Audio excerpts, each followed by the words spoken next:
Alors, le sujet de mon mémoire, c'est la danse classique au service de la géopolitique, étude du rôle des danseuses et danseurs russes dans les relations entre la Russie et l'Occident en temps fort d'échange. Ok. Est-ce que tu peux te présenter un peu, nous expliquer pourquoi tu avais choisi ce sujet de mémoire? Alors, je m'appelle Marianne, je suis en 5e année et du coup Master 2 Développement et Coopération Internationale. Et alors pourquoi j'ai choisi un tel sujet?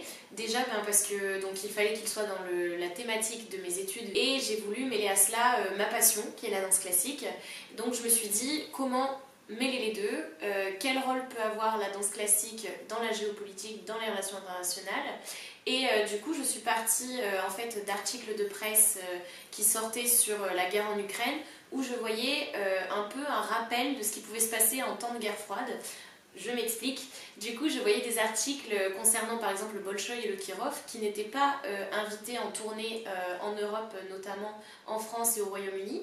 Et je me suis dit, tiens, ça ressemble à ce qui se passait en temps de guerre froide, où c'était par contre l'inverse, où on recevait les grands corps de ballet russes afin d'établir un dialogue.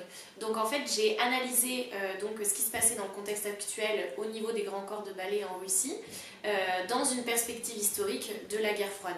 Alors donc le principal résultat, c'est que bien évidemment la danse classique est politique. La diplomatie culturelle en elle-même est une part importante à étudier pour étudier des échanges entre les pays, parce que c'est là un peu qu'on voit si les pays dialoguent ou ne dialoguent plus.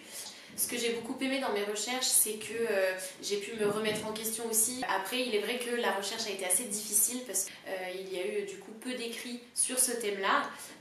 Donc c'est pour ça que j'ai dû aussi enrichir mon mémoire avec des entretiens.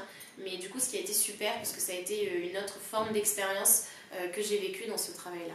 Je pense que mon souvenir le plus marquant, ça a été vraiment l'entretien avec Ariane Dollfus, qui du coup est l'auteur de Nouriev, l'Insoumis. Et vraiment pour moi c'était, je me suis dit mais jamais de la vie je vais réussir à l'interviewer. Et j'ai trouvé son mail, je lui ai envoyé un mail, elle m'a répondu. Et après cet entretien je me suis vraiment dit, j'ai eu de la chance, c'était incroyable. C'est très joli. Tu voudrais ajouter un dernier élément? Ça a vraiment été une super expérience, juste, et que je le recommande à d'autres élèves de le faire parce que vraiment c'est très enrichissant. Je me permets d'intervenir. Une super expérience, t'as pas envie de nuancer un peu? C'était pas tout le temps fun, hein? T'en as bu du café quand même? Oui, non, ouais, c'était un petit peu difficile quand même. Enfin, j'ai pas vécu non plus une année très facile, on va dire. Mais heureusement que les colocs étaient là aussi, hein, pour soutenir.